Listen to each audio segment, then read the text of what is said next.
Ano lang naman ako mga kaminis na ganito pag hindi na talaga kaya ng mga sumpa ba. Nagpapaganito na talaga ako nagpapakulay. Tapos ayan si bilat to. Kumerit sa atin niya.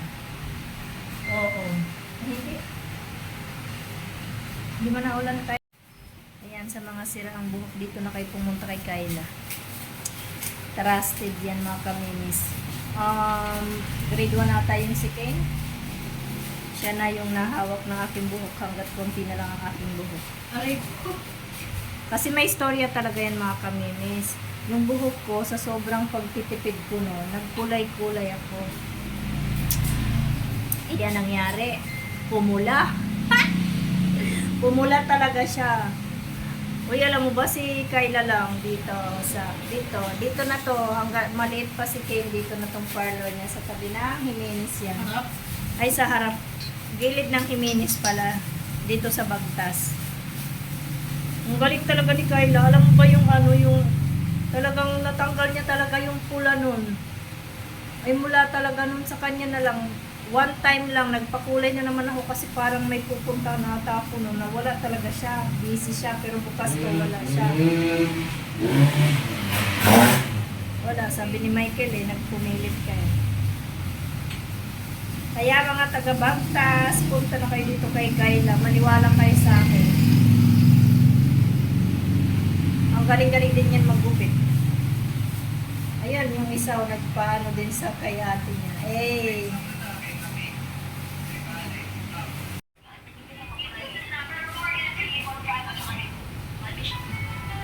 Mag-taxi daw kami ng buhok kay.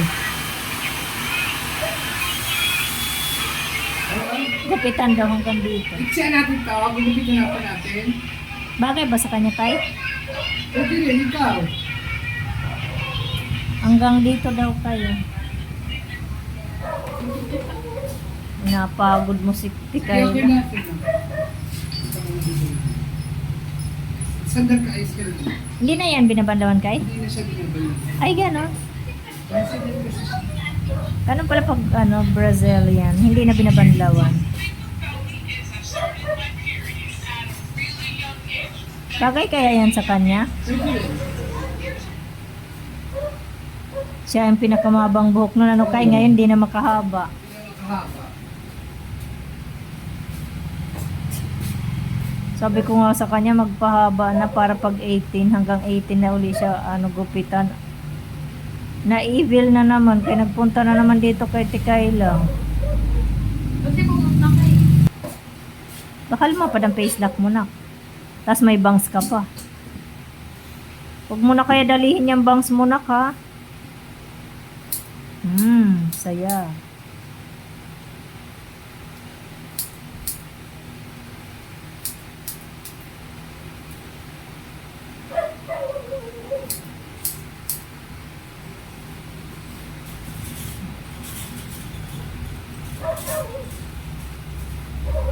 Liguan niya na yung bukas kay hindi.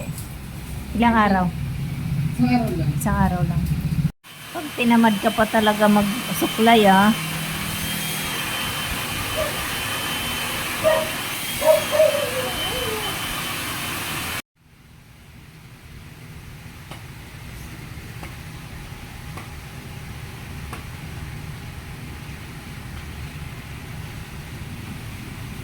Ay, sana all. Dapat pala pang reban na lang ang inanong kay ate mo.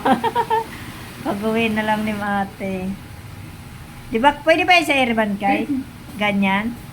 Gusto ko i-reban siyang ganyan kay. Uy, para ka nanak yung kontrabida sa pinapanood natin. Si ano? Wala ka na, kontrabida ka na. Siya na ang bida. Yung ex ni Glenn? Hindi, yung mumu. Yung mga mumu pinapanood natin. Bakit mo? Yung masamang babae. Di ba yung masamang babae, laging gumagawa ng kwento para mag-away-away. Yung pinapanood natin sa Netflix.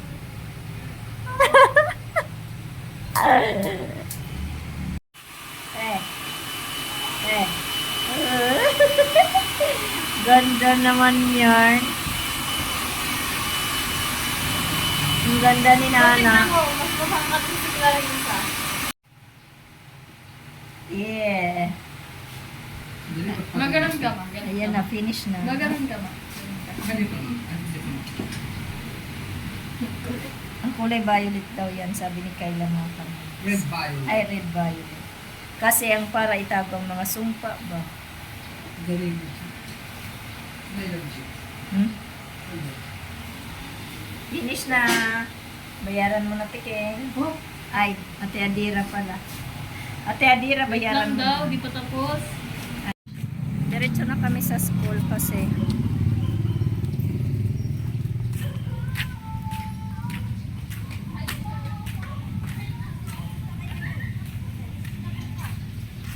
ha?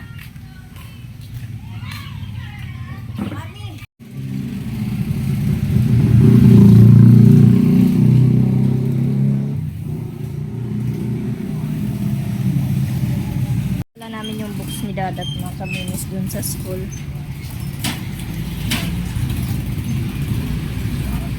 Dami.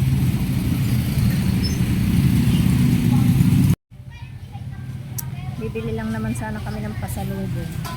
Kung bakit kanina pa pala kami dito. Mas matagal pa magbili ng pagkain nila kaysa pagpariban.